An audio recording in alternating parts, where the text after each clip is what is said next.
ਵਾਹਿਗੁਰੂ ਜੀ ਕਾ ਖਾਲਸਾ ਵਾਹਿਗੁਰੂ ਜੀ ਕੀ ਫਤਿਹ। ਮੈਂ ਤੁਹਾਡੀ ਹੋਸਟ ਨੀਲਮ ਕੌਰ ਤੇ ਮੈਂ ਟੀਵੀ 84 ਦੇ ਸਾਰੇ ਦਰਸ਼ਕਾਂ ਦਾ ਹਾਰਦਿਕ ਸਵਾਗਤ ਕਰਦੀ ਹਾਂ ਪ੍ਰੋਗਰਾਮ ਸੱਚੋ ਸੱਚ ਵਿੱਚ। ਰੋਜ਼ਾਨਾ ਦੀ ਤਰ੍ਹਾਂ ਤੁਹਾਡੇ ਤੇ ਸਾਡੇ ਹਰਮਨ ਪਿਆਰੇ ਡਾਕਟਰ ਅਮਨਜੀਤ ਸਿੰਘ ਜੀ ਮੇਰੇ ਨਾਲ ਬੈਠੇ ਹੋਏ ਨੇ। ਆਓ ਨਾਲ ਮਿਲ ਕੇ ਪ੍ਰੋਗਰਾਮ ਸ਼ੁਰੂ ਕਰਦੇ ਹਾਂ ਜੀ। ਡਾਕਟਰ ਸਾਹਿਬ, ਅੱਜ 13 ਮਈ 2014 30 ਵਿਸਾਖ ਨਾਨਕਸ਼ਾਹੀ ਸੰਮਤ 546 ਦਾ ਦਿਨ ਹੈ ਤੇ ਤੁਸੀਂ ਸਾਡੇ ਦਰਸ਼ਕਾਂ ਨਾਲ ਕੋਈ ਅੱਜ ਦਾ ਅਹਿਮ ਮੁੱਦਾ ਸਾਂਝਾ ਕਰਨਾ ਚਾਹੁੰਦੇ ਹੋ? ਦੇਖੋ, ਸਭ ਤੋਂ ਪਹਿਲਾਂ ਤਾਂ ਮੈਂ ਆਪਣੇ ਦਰਸ਼ਕਾਂ ਨੂੰ ਦੱਸਣਾ ਚਾਹਾਂਗਾ ਕਿ ਅੱਜ ਇਸ ਪ੍ਰੋਗਰਾਮ ਦੀ ਹੋਸਟ ਬੀਬੀ ਨੀਲਮ ਕੌਰ ਦਾ ਜਨਮ ਦਿਨ ਹੈ ਔਰ ਅਸੀਂ ਇਹਨਾਂ ਨੂੰ ਮੁਬਾਰਕਬਾਦ ਦਿੰਦੇ ਹਾਂ ਔਰ ਗੁਰੂ ਦੇ ਚਰਨਾਂ 'ਚ ਅਰਦਾਸ ਵੀ ਕਰਦੇ ਹਾਂ ਕਿ ਇਸੇ ਤਰ੍ਹਾਂ ਸਿੱਖੀ ਭਾਵਨਾ ਨਾਲ ਪੰਥਕ ਕਾਜ਼ ਨੂੰ ਸਮਰਪਿਤ ਹੋ ਕੇ ਜਿਵੇਂ ਇਸ ਸੁਨੇਹੇ ਨੂੰ ਫੈਲਾਉਣ ਦੇ ਲਈ ਤੁਸੀਂ ਇੰਸਟਰੂਮੈਂਟ ਬਣੇ ਹੋ ਜੀ, ਇਵੇਂ ਹੀ ਇਹ ਤੁਹਾਡੀ ਸੇਵਾ ਵੀ ਜਾਰੀ ਰਹੇ ਔਰ ਤੁਹਾਡਾ ਜੀਵਨ ਸਿੱਖੀ ਪਿਆਰ 'ਚ ਰੰਗਿਆ ਰਹੇ ਜੀ ਔਰ ਗ੍ਰਸਤ ਜੀਵਨ ਤੁਹਾਡਾ ਸਫਲ ਜੀਵਨ ਹੋਏ ਜੀ। ਥੈਂਕ ਯੂ ਡਾਕਟਰ ਸਾਹਿਬ। ਦੋਨੋਂ ਮੁੱਦੇ ਜਿਹੜੇ ਮੈਂ ਅੱਜ ਵਿਚਾਰ ਅਧੀਨ ਲਿਆਉਣਾ ਚਾਹੁੰਦੇ ਹਾਂ, ਦੋਨਾਂ ਦੀ ਅਹਿਮੀਅਤ ਹੈ। ਇੱਕ ਦੀ ਅਹਿਮੀਅਤ ਤਾਂ ਸਾਡੀ ਆਰਥਿਕਤਾ ਨਾਲ ਹੈ। ਪੰਜਾਬ ਦੇ ਵਿੱਚ ਜਿਵੇਂ ਸਿੱਖ ਕਿਸਾਨਾਂ ਵੱਲੋਂ ਆਤਮਘਾਤ ਕੀਤਾ ਜਾ ਰਿਹਾ ਜੀ, ਮੈਨੂੰ ਯਾਦ ਹੈ ਕਿ 1990 ਦੇ ਵਿੱਚ ਸਰਦਾਰ ਇੰਦਰਜੀਤ ਸਿੰਘ ਜੇਜੀ ਜਿਨ੍ਹਾਂ ਨੇ ਸੰਸਥਾ ਮੂਵਮੈਂਟ ਅਗੇਂਸਟ ਸਟੇਟ ਰਿਪਰੈਸ਼ਨ ਬਣਾਈ ਹੋਈ ਹੈ ਜੀ, ਉਹ ਵਾਸ਼ਿੰਗਟਨ ਆਏ ਹੋਏ ਸਨ। ਇੱਕ ਸੈਮੀਨਾਰ 'ਚ ਪਾਰਟਿਸਿਪੇਟ ਕਰਨ ਆਏ।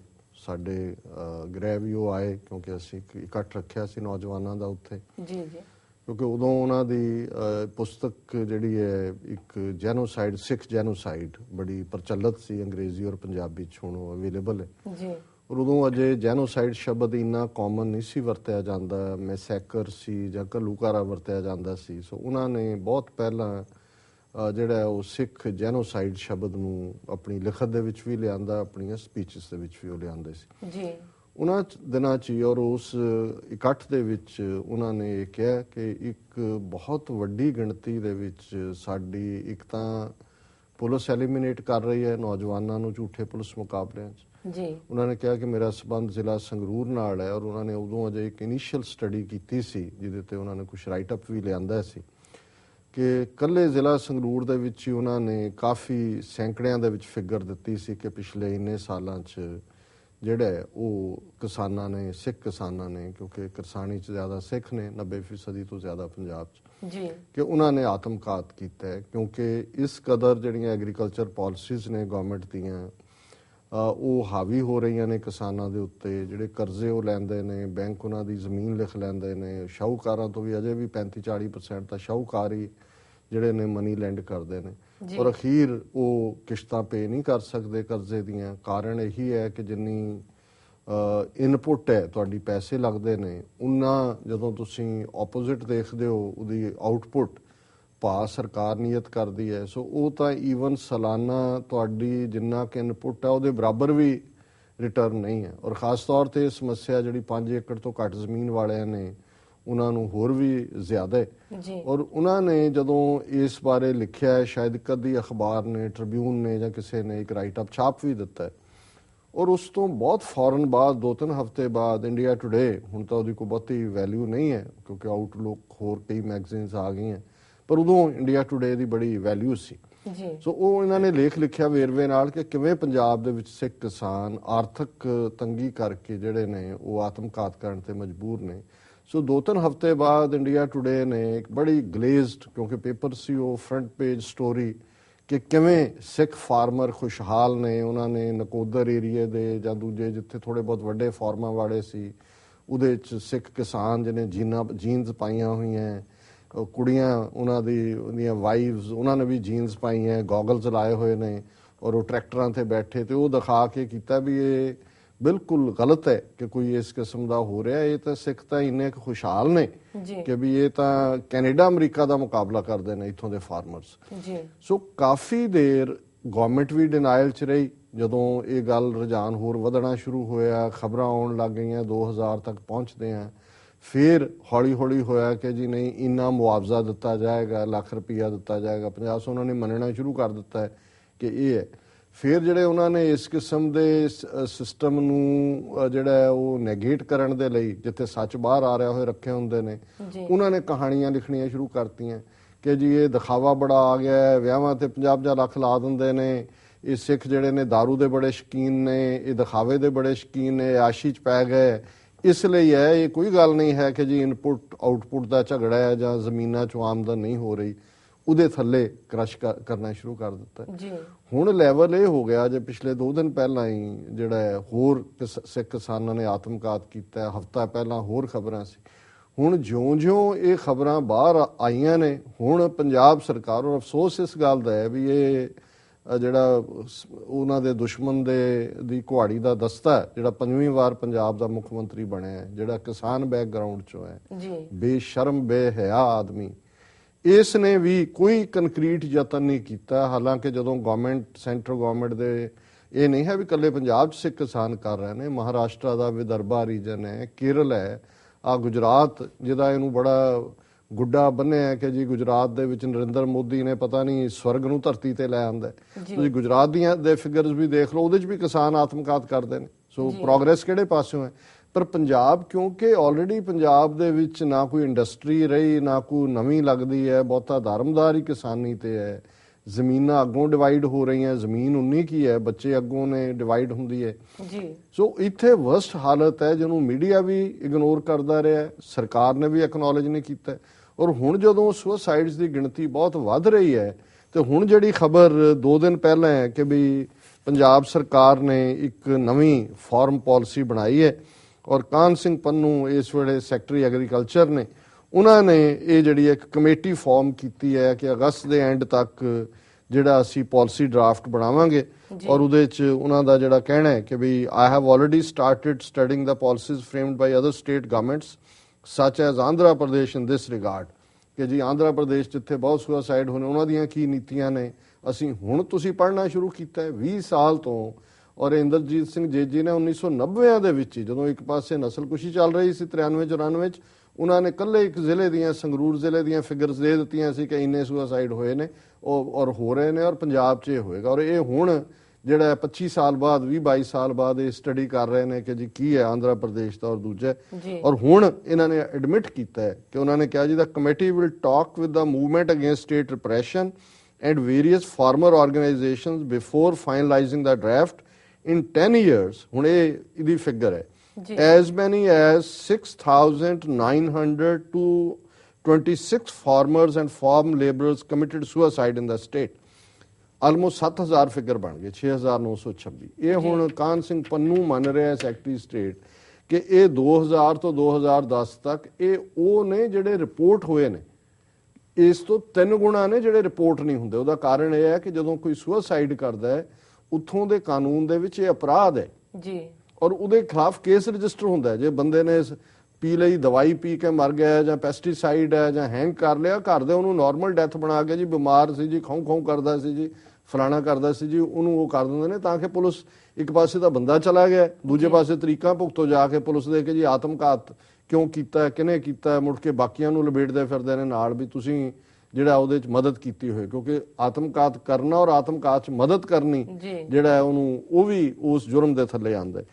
ਹੁਣ ਜਿਹੜਾ ਉਹਨਾਂ ਨੇ ਇਹ ਕਿਹਾ ਕਿ ਜੀ ਅਸੀਂ ਜਿਹੜਾ Punjabi university, Punjab agriculture university, Guru Nanak university, ਜਿਨ੍ਹਾਂ ਨੇ ਜਿਹੜਾ ਸਟੇਟ ਗਵਰਨਮੈਂਟ ਦੇ ਨਾਲ ਡਾਟੇ ਦਿੱਤੇ ਨੇ, ਅਸੀਂ ਇਸ ਪ੍ਰੋਬਲਮ ਨੂੰ ਸਟੱਡੀ ਕਰ ਰਹੇ ਹਾਂ ਔਰ ਇਹ ਜਿਹੜਾ ਕਮੇਟੀ ਹੈ ਇਸ ਤੇ ਕੰਮ ਕਰੇਗੀ ਜੀ। ਸੋ 20 ਸਾਲ ਬਾਅਦ, ਆਲਮੋਸਟ 22-23 ਸਾਲ ਬਾਅਦ ਇਹਨਾਂ ਨੂੰ ਹੋਸ਼ ਆਈ। ਪਰ ਮੈਨੂੰ ਇਸ ਗੱਲ ਦੀ ਖੁਸ਼ੀ ਵੀ ਹੈ ਤੇ ਹੈਰਾਨੀ ਵੀ। ਹੁਣ ਮਨੋਹਰ ਸਿੰਘ ਗਿੱਲ ਬਹੁਤ ਵੱਡਾ ਨਾਂ ਹੈ ਪੰਜਾਬ, ਚੀਫ ਇਲੈਕਸ਼ਨ ਕਮਿਸ਼ਨਰ ਵੀ ਰਹੇ, ਸਿੱਖਾਂ ਦੇ ਮਾਮਲੇ 'ਚ ਸੋਚਦੇ ਵੀ ਨੇ ਟਾਈਮ ਟੂ ਟਾਈਮ।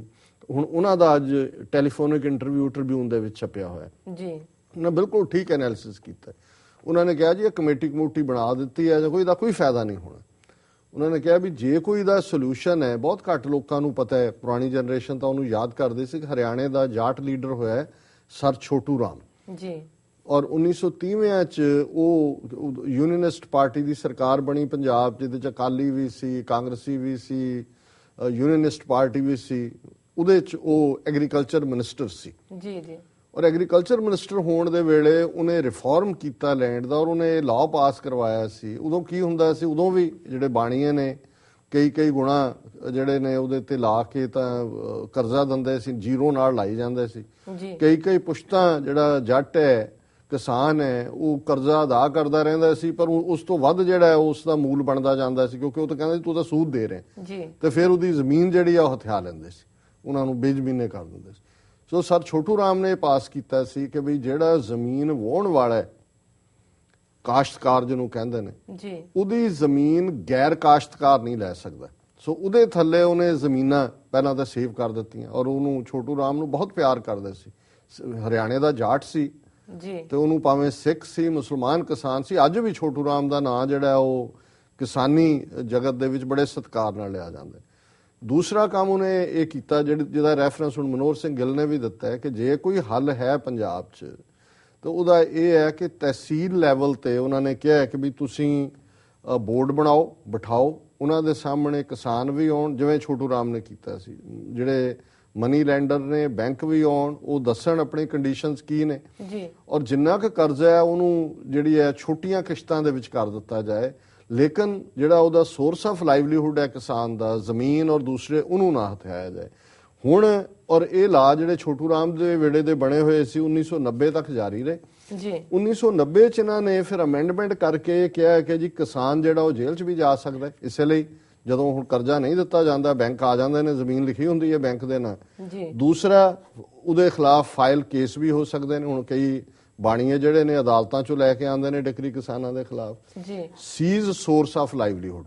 ਹੁਣ ਇਹ ਹੈ ਕਿ ਵੀ ਜੇ ਤੁਸੀਂ ਕਰਜ਼ਾ ਨਹੀਂ ਦੇ ਸਕਦੇ, ਵਾਪਸ ਤੁਹਾਡੀ ਕਿਸ਼ਤ ਨਹੀਂ ਗਈ, ਤੇ ਬਾਣੀਏ ਕੋਲ ਕੋਰਟ ਦੀ ਡਿਗਰੀ ਹੈ ਕਿ ਉਹ ਤੁਹਾਡੀ ਜ਼ਮੀਨ ਕੁਰਕ ਕਰ ਸਕਦਾ, ਜਿਵੇਂ ਕਈ ਥਾਂ ਕੁਰਕ ਕਰਨ ਆਏ। ਹੁਣ ਜਿਹੜੀਆਂ ਕਿਸਾਨ ਯੂਨੀਅਨਾਂ ਨੇ ਕਈ ਥਾਂ ਉਹਨਾਂ ਨੇ ਰੁਕਵਾਏ ਵੀ। ਹੁਣ ਇੱਕ ਦੋ ਪਿੰਡ ਨੇ ਮਾਲਵੇ ਦੇ ਵਿੱਚ ਜਿਹੜਾ ਸਾਰਾ ਪਿੰਡ ਸੇਲ ਤੇ ਲੱਗਾ ਹੋਇਆ, ਉਹਨਾਂ ਨੇ ਲਿਖ ਕੇ ਲਾਇਆ ਹੋਇਆ ਵੀ ਲੈ ਲਓ, ਕਿਉਂਕਿ ਉੱਥੇ ਕੁਝ ਨਹੀਂ ਹੈ, ਉਹ ਕਰਜ਼ਾਈ ਨੇ। ਹੁਣ ਇਹੀ ਲਾਅ ਜਿਹੜਾ ਕਿਸਾਨਾਂ ਤੇ ਲਾਗੂ ਹੈ, ਉਹ ਤੁਸੀਂ ਸ਼ਹਿਰੀਆਂ ਦਾ ਹਾਲ ਦੇਖੋ, ਜਿਹੜੇ ਕਾਰਖਾਨੇਦਾਰ ਨੇ, ਵੱਡੇ ਵਪਾਰੀ ਨੇ, ਤੁਸੀਂ ਬੈਂਕ ਤੋਂ ਕਰਜ਼ਾ ਲਿਆ ਕਾਰਖਾਨੇ ਦੇ ਲਈ ਜੀ, ਬਹੁਤ ਸਾਰੇ ਤਾਂ ਫਰਾਡ ਹੀ ਨੇ, ਨਾ ਕਾਰਖਾਨਾ ਲੱਗਦਾ ਨਾ ਕੋਈ ਹੁੰਦਾ, ਉਹ ਖਾ ਜਾਂਦੇ ਨੇ। ਔਰ ਫਿਰ ਉਹ ਕੀ ਇਹਨਾਂ ਦੇ ਕਲੌਜ਼ ਹੈ, ਨਾਨ ਪਰਫਾਰਮਿੰਗ ਐਸੈਟ ਨੇ, ਉਹ ਜੇ ਪੇ ਨਹੀਂ ਕਰ ਸਕਦੇ ਤਾਂ ਕਹਿੰਦੇ ਨੇ ਜੀ ਇਹ ਨਾਨ ਪਰਫਾਰਮਿੰਗ ਐਸੈਟ ਦੇ ਥੱਲੇ ਆਂਦਾ ਹੈ, ਇਸ ਲਈ ਕਰਜ਼ਾ ਖਤਮ। ਇੱਥੇ ਤਾਂ ਇਹਨਾਂ ਮੁਲਕਾਂ 'ਚ ਤਾਂ ਬੈਂਕਰਪਸੀ ਫਾਈਲ ਕਰ ਦਿੰਦੇ ਨੇ, ਉੱਥੇ ਬੈਂਕਰਪਸੀ ਇੰਨੀ ਸੌਖੀ ਨਹੀਂ ਹੈਗੀ। ਪਰ ਇਹ ਨਾਨ ਪਰਫਾਰਮਿੰਗ ਐਸੈਟ ਦੇ ਥੱਲੇ ਜਦੋਂ ਡਿਕਲੇਅਰ ਕਰ ਦਿੱਤਾ ਤੇ ਫਿਰ ਉਹਨਾਂ ਦੇ ਉੱਤੇ ਉਹਨਾਂ ਦੀ ਜਿਹੜੀ ਨਿੱਜੀ ਜਾਇਦਾਦ ਜਾਂ ਪ੍ਰਾਪਰਟੀ, ਉਹਦੇ ਤੇ ਤੁਸੀਂ ਨਹੀਂ ਆ ਸਕਦੇ। ਹੁਣ ਕਿਸਾਨਾਂ ਦੀ ਜ਼ਮੀਨ ਤੁਸੀਂ ਕੁਰਕ ਕਰ ਲੈਂਦੇ ਹੋ, ਉਹਨਾਂ ਨੂੰ ਬੇਜ਼ਮੀਨੇ ਕਰ ਦਿੰਦੇ ਹੋ। ਸੋ ਅਸੀਂ ਬਿਲਕੁਲ ਸਹਿਮਤ ਹਾਂ ਸਰ ਮਨੋਹਰ ਸਿੰਘ ਗਿੱਲ ਵੱਲੋਂ ਦਿੱਤੀ ਸੁਜੈਸ਼ਨ ਦੇ। ਮੈਂ ਸਮਝਦਾ ਵੀ ਹੁਣ ਇਹ ਕਾਂਗਰਸ 'ਚ ਰਹੇ ਨੇ, MP ਵੀ ਰਹੇ ਮਨੋਹਰ ਸਿੰਘ ਗਿੱਲ, ਮਨਮੋਹਨ ਸਿੰਘ ਹੁਣ ਜਾ ਰਿਹਾ, 10 ਸਾਲ ਉਹ ਪ੍ਰਾਈਮ ਮਿਨਿਸਟਰ ਰਿਹਾ। ਇੱਦਾਂ ਦੀਆਂ ਗੱਲਾਂ ਜਿਹੜੀਆਂ ਇਹਨਾਂ ਨੂੰ ਹੁਣ ਸੁਝਦੀਆਂ ਨੇ, ਇਹਨਾਂ ਨੂੰ ਨਜ਼ਰ ਨਹੀਂ ਆਇਆ ਇਸ 10 ਸਾਲ 'ਚ ਕਿ ਵੀ ਪੰਜਾਬ 'ਚ ਕੀ ਹੋ ਰਿਹਾ। ਇਹਨਾਂ ਦਾ ਕਿਉਂ ਕੋਈ ਸੁਝਾਅ ਨਹੀਂ ਆਇਆ ਉਸ ਵੇਲੇ ਕਿ ਜੀ ਇਹ ਜਿਹੜਾ ਤੁਸੀਂ ਬੋਰਡ ਲਾ ਦਿਓ, ਕੋਈ ਹੋਰ ਪਾਰਲੀਮੈਂਟ ਦੇ ਵਿੱਚ ਜਿਹੜਾ 1990 ਦਾ ਐਕਟ ਜਿਹੜਾ ਟ੍ਰੇਡਰਸ ਔਰ ਕਾਰਖਾਨੇਦਾਰਾਂ ਨੂੰ ਰਾਹਤ ਦਿੰਦਾ ਹੈ, ਇਹ ਕਿਸਾਨਾਂ ਦੇ ਲਈ ਕਿਉਂ ਨਹੀਂ ਇਹਦੇ 'ਚ ਅਮੈਂਡਮੈਂਟ ਕੀਤੀ ਗਈ। ਸੋ ਅਸੀਂ ਸਮਝਦੇ ਹਾਂ ਵੀ ਸਾਰੇ ਹੀ ਬਰੋਨੀ ਪੁਆਇੰਟ ਸਕੋਰ ਕਰ ਰਹੇ ਨੇ, ਪਰ ਇਹ ਇੱਕ ਚੰਗੀ ਗੱਲ ਹੈ। ਔਰ ਹਰਿਆਣਾ ਹੁਣ ਤੁਸੀਂ ਦੇਖੋ, ਈਵਨ ਸਟੇਟ ਹੈ, ਕਿਉਂ ਜਿਹਾ ਬਾਦਲ ਕਿਸਾਨਾਂ ਦਾ ਜਾਂ ਨੁਮਾਇੰਦਾ ਹੈ, ਹਰਿਆਣੇ ਦੇ ਵਿੱਚ ਕਿਸੇ ਕਿਸਾਨ ਨੂੰ ਗ੍ਰਿਫਤਾਰ ਨਹੀਂ ਕੀਤਾ ਜਾ ਸਕਦਾ, ਉਹਦੀ ਜ਼ਮੀਨ ਨਹੀਂ ਲਈ ਜਾ ਸਕਦੀ, ਕਿਉਂਕਿ ਹਰਿਆਣਾ ਸਟੇਟ ਨੇ ਆਪਣੇ ਲਾਅ ਦੇ ਨਾਲ ਉਹਨੂੰ ਸਿਕਿਉਰ ਕੀਤਾ। ਲੇਕਿਨ ਪੰਜਾਬ ਦੇ ਵਿੱਚ ਲਗਾਤਾਰ ਸੁਸਾਈਡ, ਔਰ ਹਰਿਆਣੇ 'ਚ ਕੋਈ ਆਤਮਘਾਤਾਂ ਦੀ ਖਬਰ ਨਹੀਂ ਆਈ ਹੈ ਕਦੇ ਜੀ ਹਰਿਆਣੇ 'ਚ ਸੁਸਾਈਡ ਨੇ। ਹੁਣ 10 ਸਾਲ 'ਚ 7000 ਕਿਸਾਨ ਔਰ ਲੇਬਰ ਜਿਹੜਾ ਹੈ ਮਜ਼ਦੂਰ ਇਹ ਮਰਿਆ, ਇਹਨਾਂ ਦਾ ਡਾਟਾ ਕਹਿ ਰਿਹਾ, ਇਹ ਤੋਂ 4 ਗੁਣਾ ਕਰ ਲਓ ਜੀ। ਸੋ ਅਸੀਂ ਸਮਝਦੇ ਹਾਂ ਕਿ ਵੀ ਇਹ ਇੱਕ ਸੀਰੀਅਸ ਗੱਲ ਹੈ, ਸਾਡੀ ਆਰਥਿਕਤਾ ਇਹਦੇ ਨਾਲ ਜੁੜੀ ਹੋਈ ਹੈ, ਤਬਾਹੀ ਦਾ ਮੰਜ਼ਰ ਹੈ ਚਾਰੇ ਪਾਸੇ। ਔਰ ਇਹ ਨੀਰੋ ਜਿਹੜਾ ਬਿਠਾਇਆ ਹੈ ਬੁੱਝੜ, ਇਹ ਬੰਸਰੀ ਵਜਾ ਰਿਹਾ ਬੈਠਾ। ਸੋ ਅਸੀਂ ਇਹ ਦੁਖਦਾਈ ਖਬਰ ਹੈ ਟੂ ਸ਼ੇਅਰ ਕਿ ਵੀ ਇਸ ਕਿਸਮ ਦਾ ਹੋ ਰਿਹਾ। ਦੂਸਰੀ ਗੱਲ, ਮੈਂ ਇਨ ਬਰੀਫ ਪਾਕਿਸਤਾਨ ਸਿੱਖ ਗੁਰਦੁਆਰਾ ਪ੍ਰਬੰਧਕ ਕਮੇਟੀ ਪਾਕਿਸਤਾਨ ਗਵਰਨਮੈਂਟ ਨੂੰ ਮੁਬਾਰਕਬਾਦ ਦੇਣਾ ਚਾਹੁੰਦਾ ਜੀ ਕਿ ਉਹਨਾਂ ਨੇ ਹੁਣ ਪਿਛਲੇ ਦਿਨਾਂ 'ਚ, ਪਿਛਲੇ ਕੱਲ੍ਹ ਹੀ ਦਿੱਲੀ ਗੁਰਦੁਆਰਾ ਪ੍ਰਬੰਧਕ ਕਮੇਟੀ ਦਾ ਇੱਕ ਪੂਰਾ ਵਫਦ, ਜਿਹਦੇ 'ਚ ਅਵਤਾਰ ਸਿੰਘ ਹਿੱਤ ਜਿਹੜਾ ਪੰਜਾਬ ਦੇ ਵਿੱਚ ਹੁਣ ਸ਼ਾਇਦ ਕਿਸੇ ਕਾਰਪੋਰੇਟ ਬੋਰਡ ਦਾ ਉਹਨੂੰ ਚੇਅਰਮੈਨ ਲਾਇਆ, ਇੰਡਸਟਰੀਅਲ ਬੋਰਡ ਦਾ ਹੀ, ਇਹ ਦਿੱਲੀ ਕਮੇਟੀ ਦਾ ਪ੍ਰਧਾਨ ਵੀ ਰਿਹਾ। ਇਹ ਉਹੀ ਸ਼ਖਸ ਹੈ ਜਿਹੜਾ 6 ਦਸੰਬਰ 1992 ਨੂੰ ਜਦੋਂ ਬਾਬਰੀ ਮਸਜਿਦ ਢਾਈ ਗਈ ਹੈ ਤੇ ਦਿੱਲੀ ਕਮੇਟੀ ਦਾ ਇੱਕ ਜਥਾ ਲੈ ਕੇ RSS ਦੇ ਨਾਲ ਗਿਆ ਸੀ, ਉਹਦੇ 'ਚ ਸ਼ਾਮਲ ਸੀ। ਸੋ ਇਹ ਪੂਰਾ ਇੱਕ ਹਾਈ ਪਾਵਰ ਡੈਲੀਗੇਸ਼ਨ ਪਾਕਿਸਤਾਨ ਗਿਆ ਸੀ ਉਹਨਾਂ ਨੂੰ ਇਹ ਕਹਿਣ ਦੇ ਲਈ ਕਿ ਜੀ ਇਹ ਤੁਸੀਂ ਜਿਹੜਾ ਮੂਲ ਨਾਨਕਸ਼ਾਹੀ ਕੈਲੰਡਰ 2003 ਹੈ ਜੀ, ਇਸ ਨੂੰ ਛੱਡੋ ਔਰ ਜਿਹੜੀਆਂ ਅਸੀਂ ਸੋ ਕਾਲਡ ਸੋਧੇ ਹੈ, ਜਿਹਦਾ ਮਤਲਬ ਹਿੰਦੂ ਕਰਨਾ, ਉਹਨੂੰ ਲਾਗੂ ਕਰੋ। ਸੋ ਕੱਲ ਉਹਨਾਂ ਦੀ ਹਾਇਰ ਲੈਵਲ ਮੀਟਿੰਗ ਸੀ ਆਫੀਸ਼ੀਅਲਸ ਦੇ ਨਾਲ। ਪਾਕਿਸਤਾਨ ਸਿੱਖ ਗੁਰਦੁਆਰਾ ਪ੍ਰਬੰਧਕ ਕਮੇਟੀ ਦੇ ਨੁਮਾਇੰਦੇ ਵੀ ਸੀ ਉਹਦੇ 'ਚ। ਬਿਸ਼ਨ ਸਿੰਘ ਉਹਨਾਂ 'ਚ ਸਾਬਕਾ ਪ੍ਰੈਜ਼ੀਡੈਂਟ ਨੇ ਜੀ। ਔਰ ਪਾਕਿਸਤਾਨ ਕਮੇਟੀ ਨੇ ਬੜੀ ਮਜ਼ਬੂਤੀ ਦੇ ਨਾਲ ਉਹਨਾਂ ਨੂੰ ਕਿਹਾ ਕਿ ਜੀ ਦੇਖੋ, ਅਸੀਂ 2003 ਓਰੀਜਨਲ ਨਾਨਕਸ਼ਾਹੀ ਕੈਲੰਡਰ ਮੁਤਾਬਕ ਅਕਾਲ ਤਖਤ ਦਾ ਫੈਸਲਾ ਸੀ, ਉਸ ਨੂੰ ਅਸੀਂ ਮੰਨਦੇ। ਜਾਂ ਤਾਂ ਸਭ ਤੋਂ ਜ਼ਿਆਦਾ ਇਤਿਹਾਸਕ ਗੁਰਦੁਆਰੇ ਸਾਡੇ ਮੁਲਕ 'ਚ ਨੇ, ਜਿਹਨੂੰ ਪਾਕਿਸਤਾਨ ਗੁਰਦੁਆਰਾ ਪ੍ਰਬੰਧਕ ਕਮੇਟੀ ਜਿਹੜੀ ਹੈ ਉਹ ਮੈਨੇਜ ਕਰਦੀ ਹੈ। ਤੁਸੀਂ ਤਬਦੀਲੀ ਕਰਨ ਲੱਗੇ ਵੀ ਸਾਨੂੰ ਨਹੀਂ ਪੁੱਛਿਆ, ਚੇਂਜ ਕਰਨ ਲੱਗੇ। ਔਰ ਤੁਹਾਡੇ ਆਪਣੇ ਜਥੇਦਾਰ ਜਿਨ੍ਹਾਂ ਦੇ ਵਿੱਚ ਤਖਤ ਸ੍ਰੀ ਦਮਦਮਾ ਸਾਹਿਬ ਦੇ ਜਥੇਦਾਰ ਨੇ, ਉਹ ਵੀ ਤੁਹਾਡੇ ਇਹਨੂੰ ਮਾਨਤਾ ਨਹੀਂ ਦਿੰਦੇ। ਸੋ ਅਸੀਂ ਮੂਲ ਨਾਨਕਸ਼ਾਹੀ ਕੈਲੰਡਰ ਮੁਤਾਬਕ ਹੀ ਇਹ ਦਿਨ ਮਨਾਵਾਂਗੇ, ਕਿਉਂਕਿ ਹੁਣ ਗੁਰੂ ਅਰਜਨ ਸਾਹਿਬ ਦਾ ਸ਼ਹੀਦੀ ਪੁਰਬ 16 ਜੂਨ ਨੂੰ ਆ ਰਿਹਾ 2003 ਦੇ ਕੈਲੰਡਰ ਮੁਤਾਬਕ। ਇਹ ਜਿਹੜਾ ਇਹਨਾਂ ਦਾ ਖੌਤੀ ਸੋਧਿਆ ਹੈ ਉਹਦੇ ਥੱਲੇ 1 ਜੂਨ ਨੂੰ ਹੈ। ਸੋ ਇਹ ਦਿੱਲੀ ਕਮੇਟੀ ਦਾ ਵਫਦ ਚਾਹੁੰਦਾ ਸੀ ਕਿ ਪਾਕਿਸਤਾਨ ਦੇ ਵਿੱਚ ਇਹ ਦਿਨ 1 ਜੂਨ ਮਨਾਇਆ ਜਾਏ, ਕਿਉਂਕਿ ਗੁਰੂ ਅਰਜਨ ਸਾਹਿਬ ਦਾ ਸ਼ਹੀਦੀ ਅਸਥਾਨ ਡੇਰਾ ਸਾਹਿਬ ਲਾਹੌਰ ਹੈ ਜਿੱਥੇ ਦਿਨ ਮਨਾਇਆ ਜਾਣਾ। ਸੋ ਉਹਨਾਂ ਨੇ ਬੜੀ ਸਪਸ਼ਟਤਾ ਦੇ ਨਾਲ ਇਹ ਜਵਾਬ ਦਿੱਤਾ ਹੈ ਔਰ ਇਸ ਫੈਸਲੇ ਤੱਕ ਪਹੁੰਚਣ ਲਈ ਅਮਰੀਕਨ ਗੁਰਦੁਆਰਾ ਪ੍ਰਬੰਧਕ ਕਮੇਟੀ ਨੇ ਵੀ ਕਾਫੀ ਰੋਲ ਅਦਾ ਕੀਤਾ ਹੈ। ਅਸੀਂ ਵੀ ਆਪਣੇ ਉਹਨਾਂ ਗੁਰਦੁਆਰਾ ਸਾਹਿਬਾਨ ਦੇ ਪ੍ਰਬੰਧਕਾਂ ਦਾ ਧੰਨਵਾਦ ਕਰਦੇ ਹਾਂ ਜਿਨ੍ਹਾਂ ਨੇ ਸਾਡੀ ਬੇਨਤੀ ਦੇ ਉੱਤੇ ਪਾਕਿਸਤਾਨ ਸਿੱਖ ਗੁਰਦੁਆਰਾ ਪ੍ਰਬੰਧਕ ਕਮੇਟੀ ਔਕਾਫ ਬੋਰਡ ਨੂੰ ਚਿੱਠੀਆਂ ਲਿਖੀਆਂ ਔਰ ਉਹਨਾਂ ਨੂੰ ਕਿਹਾ ਕਿ ਵੀ ਬਾਹਰਲੇ ਸਿੱਖ ਵੀ ਮੂਲ ਨਾਨਕਸ਼ਾਹੀ ਕੈਲੰਡਰ ਨੂੰ ਹੀ ਮਾਨਤਾ ਦਿੰਦੇ ਨੇ, ਸੋ ਤੁਸੀਂ ਇਹਨਾਂ ਦਾ ਕੋਈ ਪ੍ਰਭਾਵ ਨਾ ਕਬੂਲਣਾ।